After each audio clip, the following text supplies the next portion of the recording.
श्री परीक्षित जी पूछ रहे हैं कि भगवान ये बताओ देवताओं को क्या दिक्कत हो गई कि आकाशवाणी कर दे। सुखदेव जी बोले राजन ध्यान से सुनना, क्या हुआ। एक दिन कंस अपने पिताजी के पांव पड़वेगा, जैसा ही पांव पड़े इन्हें दो ही पांव पकड़ के खींच के और जेल में डाल दो। बाप को जेल में डाल दो और जो खुद कुर्सी पे बैठ गए। कुर्सी इतनी खतरनाक होत है, राजनीति इतनी खतरनाक होत है। एक लड़का ने अपने बाप से कही कि पापा तुम तो बहुत समय से नेता रहे, अब हमें कछु गुण सिखा दे नेतागिरी के। बाप बोलो चलो बेटा हम तुम्हें आज ही नेता बनाए दे रहे। बोले कैसे। छत पे लोग और तीसरी मंजिल पे और कहने लगो हम जा रहे हैं नीचे, तुम ऊपर से कूद पड़ गो। अरे मोड़ा ने कहा कि मार जाओ तीसरी मंजिल से कूद। वो कहने लगो हम नीचे ठाड़े झेल ले हैं। वो कहने लगो पापा गिर पा रहे हैं। अरे बाप पे भरोसा रंजा का, हम तुम्हें गिर जान दे। लगे ठीक है पापा तो कूद रहा है। पापा गए ऐसे हाथ करके खड़े हो गए। मोड़ा तीसरे छत से कूदो। बाप ने दौड़ लगा के मोड़ ठाड़ो क्योंकि नंग नंग छुल गए। लगे जो क्या है। बोले जैया राजनीति सगे बाप पे भरोसा न करियो। जैया सिखाने थी तुम्हें राजनीति के सगे बाप को भरोसा न करियो अगर राजनीति करने है। कंस ने सगे बाप को जेल में डाल दो। जनता में चर्चा होने लगी। एक दिन कंस की मंत्रिमंडल की बैठक भाई। एक मंत्री उठ के बोलो कि साहब जनता तुम्हारे खिलाफ जा रही। कंस बोलो हम संभाल लें। मंत्री बोलो सुनो राजा साहब, जिस दिन जनता खिलाफ होती है तो न सेना से संभलती है फिर किसी से नहीं संभलती। समझ लिए, अगर जनता बागी हो जाए तो पुलिस संभाल सकत, मिलिट्री संभाल सकत, क्योंकि जनता बहुत है। कंस बोलो तो ऐसो का करें। मंत्री बोले कि 4-6 काम ऐसे कर दे कि जनता तुम्हारी सपोर्ट करने लगे फिर अपनी गद्दी पक्की। कंस ने सोचत कही तो एक काम करो, हम अपनी चाचा की बिटिया देवकी की शादी करें, सजवा दे पूरी मथुरा सज गई। मंत्री आए बोले साहब प्रभाव पड़ रहा है। जनता में चर्चा होने लगी कि राजा अच्छो है, वो तो वो बाप ही खराब कहा जब तो जेल में डाल दो। बताओ कौन अपनी सगी बहन के ब्याह में तो खर्च नहीं करे जित तो अपने महाराज चाचा की बिटिया की शादी में खर्च कर रहे। बोले साहब लगभग 95% जनता अपने पक्ष में हो गई। कंस ने कही तो और खर्च करो। अब पूरी मथुरा तो आई थी ब्याह में देवकी के। जैसे ही ड्राइवर बैठन लगो जो बोलो कि हम खुद गाड़ी चला के जे हैं अपनी बहन को विदा कर भी। पूरी मथुरा को ने कही कि राजा तो बहुत ही अच्छा है, बताओ हजारों ड्राइवर लगे और महाराज खुद गाड़ी चलावे तैयार। देवताओं ने सोची जो है नकली और को असली चेहरा जनता के सामने जरूर ले आऊंगा। सो पूरी मथुरा में एक ही जय जयकार हो रही थी और वही समय देवताओं ने घोषणा कर दी। और जैसे ही घोषणा की जो तो खाला हतो जो तो महाजनी को नकाब ओले तो खल आदमी सांप घाई होते। सांप को कितना दूध पियाओ कितना दूध पिला दे पर सांप क्या उस दूध का अमृत बना सकता है? वो तो जब भी उगल है जब चेहरा ही उगल है। वो भलो आदमी होते गैया गाय, तुम चारों खुआ दे, भूसा खुआ दे, जूठन खुआ दे, बांट खुआ दे, खरी खुआ दे, चुनी खुआ दे, कछू भी खुआ दे, पर जब भी वह देवे प्या है तो दूध ही दे है कि नहीं? ऐसा ही भलो आदमी है।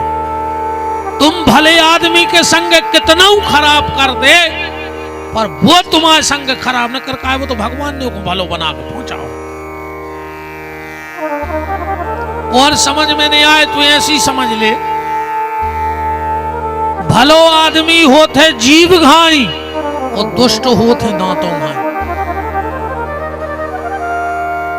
दांतों में तन्नक सो कचड़ा फंस जाए, जीव जब नो मानत नहीं है जो निकालने दे तनो बड़ा जिल बच जाए। जब तक जीव वो कचड़ा निकालने दे जो नो जीव शांत ने बैठ बैठ माई खोजे है, तुम क्या कहना वह तो चलता ही रहे। अच्छा जे दांत इतने दुष्ट हैं कि तन्नक मौका मिलो और जीव को कतर खा दे, जो नहीं देखे कि जो हमारी मदद कर भी आ रही, ये तो कतर हैं।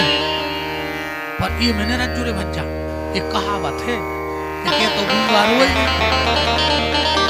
तो नो गावोगे नहीं। भलो आदमी जो नो भलो है, जो ही नो भलो है।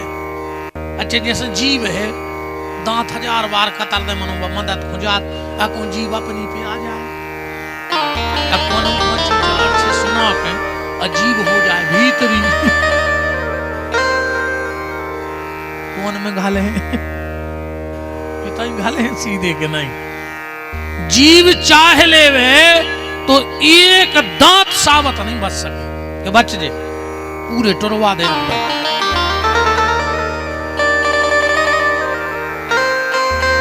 जैसे ही देवताओं ने आकाशवाणी की,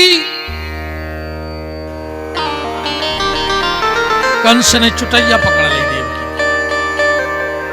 वसुदेव जी ने समझाया, और जब वसुदेव जी ने समझाया तब कंस माना। तो सुखदेव जी कह रहे हैं, राजन कंस का असली चेहरा जनता के सामने लाने के लिए देवताओं ने सारा नाटक किया। परीक्षित जी बोले कि कल आपने कथा में बताई थी कि भारी पानी गिरो, रात में भारी पानी गिरो। सुखदेव जी बोले भगवान इन्हें पटको। बोले काय? बोले भगवान को अपनी लीला राखने थी गुप्त। अब भगवान ने सोची कि बाबा हमें सूपा में ले जाए। एक बात और हम आपको बता दें, ध्यान से सुनना माताओं। कई बार माताओं के यहाँ बच्चे जन्म लेते हैं पर जीते नहीं, है ना? जीते नहीं। कहते हैं जो माँ बच्चे के जन्म के तुरंत बाद अगर उस बच्चे को 1 सेकंड के लिए सूपे में रख दे तो उस बच्चे की अकाल मौत नहीं होती, बहुत लंबी उम्र वाला होता है। ये लोमस ऋषि ने देवकी जी को बताया था। बहुत लंबी आयु वाला पुत्र होता है। हाँ, एक बात और ध्यान से सुन लो। जिनके घर में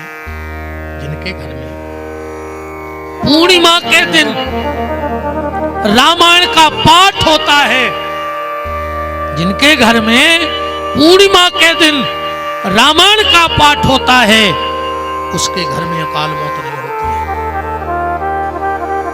मैं ये बात पूरे कागज पे लिख के दे सकता हूं। अगर तुम्हारे घर में ऐसी घटनाएं घट रही हो, जवान लोगों की मृत्यु हो रही हो, कहीं मत भटकना। बस एक बार अपने घर में 24 घंटे की रामायण करवा देना और पूर्णिमा के सुबह रामायण बैठाना और पूर्णिमा की रात भर रामायण हो। और मैं तो आप सबसे हाथ जोड़ के निवेदन करता हूँ, जीवन में एक बार अपने घर में अखंड रामायण का पाठ जरूर करवाना, और वो भी पूर्णिमा के दिन करवाना। और मंगलवार को अगर पूर्णिमा पड़ जाए आप पूरा कागज ले आओ, उसी दिन से आपके घर में अकाल मौत का होना बंद हो जाएगा। पूर्णिमा के दिन रामचरितमानस का पाठ घर में जरूर होना चाहिए। और अगर पूरे रामचरितमानस का पाठ ना भी कर पाओ, आपके घर से दवाई बंद ना हो रही हो, आपके घर से बीमारी ना जा रही हो, आपके घर से कलह ना जा रहा हो, आप सिर्फ पूर्णिमा के रात में 9 बजे से 12 बजे के बीच में घर में सुंदरकांड का पाठ करने लगो। बस घी का दिया जला के और सुंदरकांड का पाठ करने लगो। तुम्हें अपने आप आपके घर की सीरत और सूरत दोनों बदलते हुए नजर आने लगे। पूर्णिमा की रात में या तो रामायण का पाठ हो, और रामायण का पाठ ना हो तो सुंदरकांड का पाठ अपने घर में जरूर किया करो। ज्यादा से ज्यादा हमको 40 मिनट लगता है। 40 मिनट हमको सुंदरकांड के पाठ में लगता है, तुमको 1 घंटा लगेगा, 1.5 घंटा लगेगा, इससे ज्यादा क्या होगा। तो जिन मां के बच्चे जन्मते ही काल के गाल में चले जाते हो, वो जन्मते ही बच्चों को सूपे में रख दे।